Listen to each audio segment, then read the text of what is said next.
Qu'est-ce qu'une rivalité? En quoi? Quelle est la naissance? C'est quoi une rivalité? Quand on parle de rivalité en général, c'est quoi?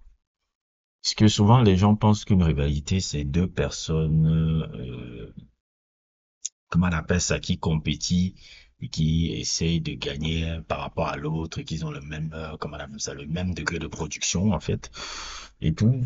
C'est-à-dire qu'on voit un peu le sport, on s'est dit oui, ils sont compétiteurs parce que tous les deux veulent être meilleurs buteurs, ils ont le même degré de performance, quelque chose comme ça. Mais pour moi, la rivalité, quand tu analyses même les notions de rivalité dans le monde du cinéma,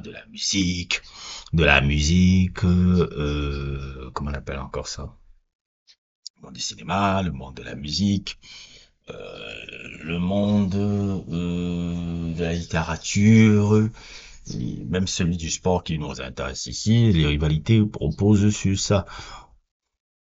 Quand tu vois un peu la rivalité entre, hmm, excusez-moi, la rivalité entre, comment il s'appelle un peu là, entre, comment j'ai oublié même avant de tousser là, tout là m'a fait oublier un peu ce que je voulais dire. Ah oui, la rivalité entre Goku et Vegeta, elle va au-delà de bien plus loin que deux personnes l'un qui va être plus fort que l'autre. Non, c'est beaucoup plus subtil que ça. Comme je l'ai dit, l'un est un Saiyan traditionnel, où on a affaire, comme je l'avais expliqué sur ce sujet qui apparaît là, nous avons affaire à une hégémonie sociale un peu d'une race qui fait partie de, qui sera l'héritier de la race, excusez-moi, qui sera l'héritier vraiment de la race Saiyan dans sa forme la plus pure, puisque ce sont les deux derniers Saiyans restants. Un est vient de la classe d'élite, Vegeta, et l'autre de la classe prolétaire. Qu'est-ce qu'on peut encore ajouter? La rivalité, bon, l'antagonisme entre Batman et le Joker. On va prendre un peu l'exemple d'un film qui le représente mieux. Euh, Comment il s'appelle là? Ouais, The Dark Knight. Dans Batman, Batman représente l'ordre, le Joker représente le chaos. Tous les deux ont le même constat. Gotham, c'est un peu n'importe quoi. Sauf que l'un explique que oui, c'est n'importe quoi dans une hypocrisie et il faut qu'elle s'enfonce plutôt dans le chaos. C'est ce que le Joker voit. Et l'autre qui dit que non, c'est dans une hypocrisie, une corruption. Dans cette corruption-là, on doit plutôt faire qu'elle rentre dans l'ordre. Et c'est pour ça que ça se clash entre les deux. Décidément. Excusez-moi encore. Et il y a cet affrontement philosophique un peu entre les deux en fait. Cet affrontement philosophique un peu entre les deux. Et je pourrais encore ajouter, comment dire, il y a plein d'exemples que j'aurais pu prendre et tout. Ouais, Paul Thomas Anderson et Tarantino, qui est un peu une rivalité très fraternelle un peu. Une rivalité aussi très fraternelle un peu entre un qui a un cinéma un peu qui ressemble beaucoup plus à Robert, comment il s'appelle, Roger Altman, et l'autre Tarantino qui se voit un peu comme un peu l'héritier de Scorsese et qui est un peu celui qui a un peu à propulser un peu ce qu'on appelle le cinéma du cool puisqu'il prend des influences de série B et prend les influences de série B pour les rendre cool pour le grand public. Les séries B, un peu des films des années 70, 80, la Black Exploitation, tous ces films un peu qu'on n'aimait pas beaucoup, un peu les séries Z, un peu, qui la remet au goût du jour, un peu pour le grand public, qui la remet au goût du jour dans les années 90. C'est un peu ça, son style de cinéma, ce qui est très différent un peu du cinéma de Paul Thomas Anderson, qui s'ancre un peu vers les trucs un peu de Altman, et etc., etc., etc. Donc, c'est ça les rivalités. Et dans le sport, c'est pareil. On prend un exemple avec Jordan. Pour moi, le vrai rival de Michael Jordan, c'est un vrai rival de Michael Jordan, c'est Isaiah Thomas. C'est totalement deux rivaux parce que Jordan, c'est le collectif qui sert l'individualité. Parce que lui, ça doit finir avec son individualisme. Jordan est l'incarnation de l'individualisme. Et Isaiah Thomas, c'est le talent au service du collectif. C'est pour ça que chaque fois que Isaiah Thomas parle de Jordan, ils disent toujours we beat him. Il dit pas I beat him, on dit we beat him. Il dit toujours oui. Il dit jamais I. Alors que Jordan, tu as l'impression qu'il dit toujours aïe quand il a battu les gens. Alors que lui, il dit oui. Donc il y a cet affrontement aussi entre ces deux-là. Même s'il est encore beaucoup plus complexe encore que cela. Un jour, je vous expliquerai beaucoup un peu ce qui a été important un peu entre ces deux-là.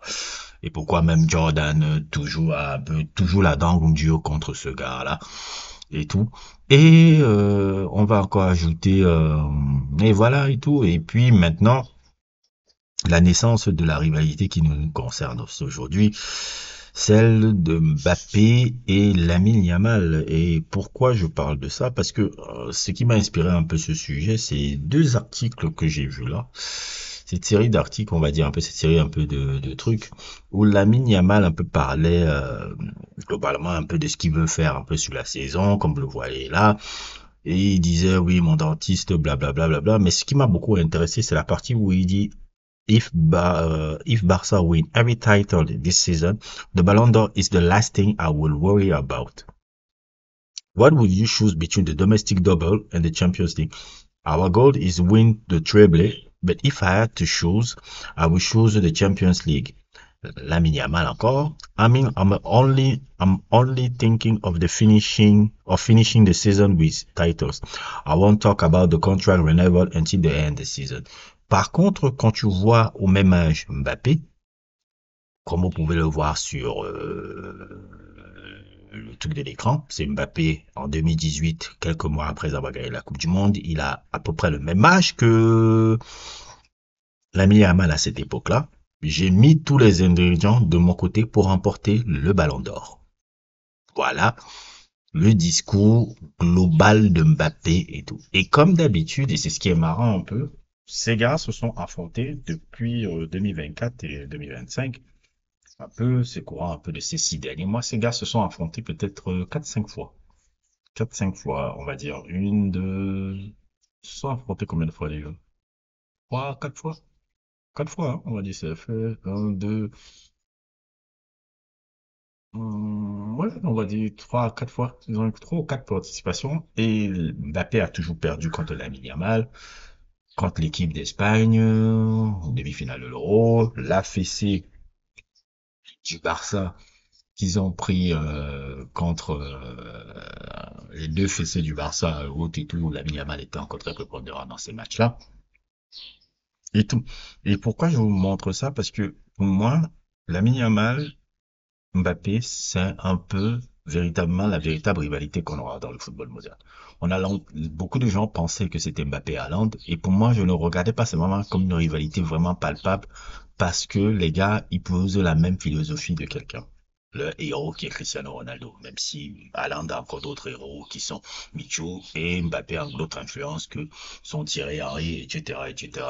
Mais le héros principal, c'est Cristiano Ronaldo. Ils épousent la philosophie individualiste et statistique de ce mec-là. Là où Lamine Yamal est tout l'inverse et ressemble à une moindre mesure. Non pas que je veux les comparer et dire qu'il ressemble, mais il ressemble un peu à quelqu'un, c'est l'un des rares footballeurs qui me rappelle vaguement, on va dire, la comparaison à Messi, bien sûr, mais il me rappelle encore un joueur du passé. Et sa philosophie du foot, lui qui est un gars qui est formé à la Masia, c'est une philosophie où l'individualité est au service du collectif. Et on en revient encore à euh, comment on appelle ça, cette truc que a représenté un peu la dualité Messi-Cristiano Ronaldo que je vous ai expliqué plusieurs fois dans mes sujets. On se la retrouve encore dans cette rivalité parce que je pense que celui qui est vraiment globalement le véritable rival de l'ami de Mbappé, ça va être Lamine Yamal. Ça va être Lamine Yamal un peu comme un peu Lamine Yamal un peu la montée de Lamine Yamal me rappelle un peu dans le tennis. Non pas que je le compare pas à ce personnage, mais je me compare un peu à la montée d'un jeune qui vient perturber un peu qui vient un peu perturber un peu l'hégémonie un peu d'une star qui est déjà presque accomplie. La montée de Nadal, par exemple. Vous vous rappelez quand Nadal est un peu monté un peu au milieu des années 2000, quand Federer enchaînait les victoires, enchaînait le truc, on avait l'impression que Federer aurait fait un round tout seul, et puis Nadal est venu là, avant l'émergence après de Djokovic, après Nadal est venu là, ils ont commencé à faire le joute entre les deux là. Non pas que je veux comparer Nadal et Federer, parce que pour moi, dans Nadal, Federer, c'est un peu l'inverse. C'est Federer qui représente le tennis traditionnel, là où Nadal représente un peu le tennis moderne. Et ici, on a affaire un peu à l'inverse. Lamine Yamal représente le foot traditionnel, en tout cas les champions traditionnels que moi je kiffe. Et Mbappé représente un peu euh, la philosophie du football moderne, efficacité, vitesse, statistiques, un résultat individuel autour, le collectif doit servir mes accomplissements personnels, mes accomplissements et mes ambitions personnelles, là où l'ami Yamal se met au service, utilise son talent pour se mettre au service du collectif. On en revient encore à ces trucs-là, et là, nous sommes pour moi depuis 2024, depuis l'Euro 2024, en train d'assister à la naissance d'une nouvelle rivalité dans le monde du football. Les gens peut-être n'ont pas prêté attention, j'ai pas encore vu beaucoup de gens le regarder, mais le fait que le match Espagne-France va se jouer prochainement là, à la Ligue des Nations et tout, me fait comprendre qu'on est déjà en train d'arriver un peu à une situation là. Vous savez, je suis très regardant sur les moments d'histoire et j'ai beaucoup lu sur des livres de rivalité, comment ça se construit, et comment ça ce truc. Et là, nous avons affaire à quelque chose qui se construit aussi parallèlement. C'est un peu comme ça que Messi et Cristiano Ronaldo, ça a été créé. Non pas que ce sera la même dimension que les deux, hein, mais elle est là quand même. Elle est là quand même. Parce que je pense que Mbappé, quand il pense toujours à les équipes où Lamine Yamal l'a affronté, il a toujours perdu contre lui. Je pense que ça joue dans sa tête aussi quand il pense à ce gars-là.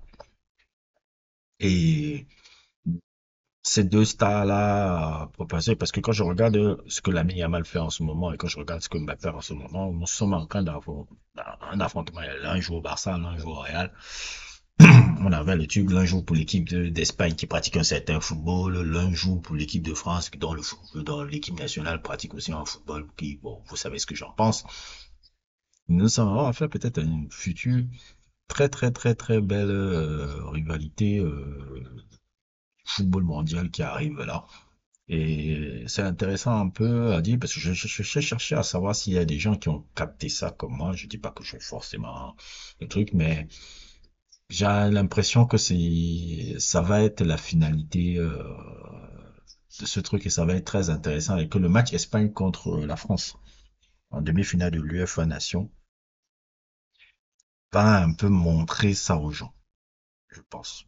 Mais je préfère le faire avant que ça ne devienne trendy. Vous savez, moi, ça devient trendy, c'est comme moi, quand j'ai annoncé que Mbappé va forcément faire une belle saison à partir de mars-avril. À partir de mars-avril, au Real, parce que il va prendre un truc et tout, et que forcément les conditions sont nécessaires pour les trucs. Je l'ai annoncé en septembre sur ce sujet-là. Vous voyez maintenant comment le mec, il vous marque maintenant même des coups francs et tout. Alors que les gens, pendant un septembre, octobre, ils étaient là en train de chialer. Ouais. Parce que ces mecs-là, ils n'analysent jamais l'histoire de ce sport. Donc, voilà quoi. Je ne suis pas Madame Irma, j'ai juste analysé beaucoup ce sport-là et je analyse tous les contextes. Donc, c'est pour ça que souvent, il m'arrive, même si je me trompe aussi beaucoup, il m'arrive souvent d'avoir raison sur certains sujets. Bref, n'hésitez pas à liker, n'hésitez pas à vous abonner et à plus pour d'autres aventures.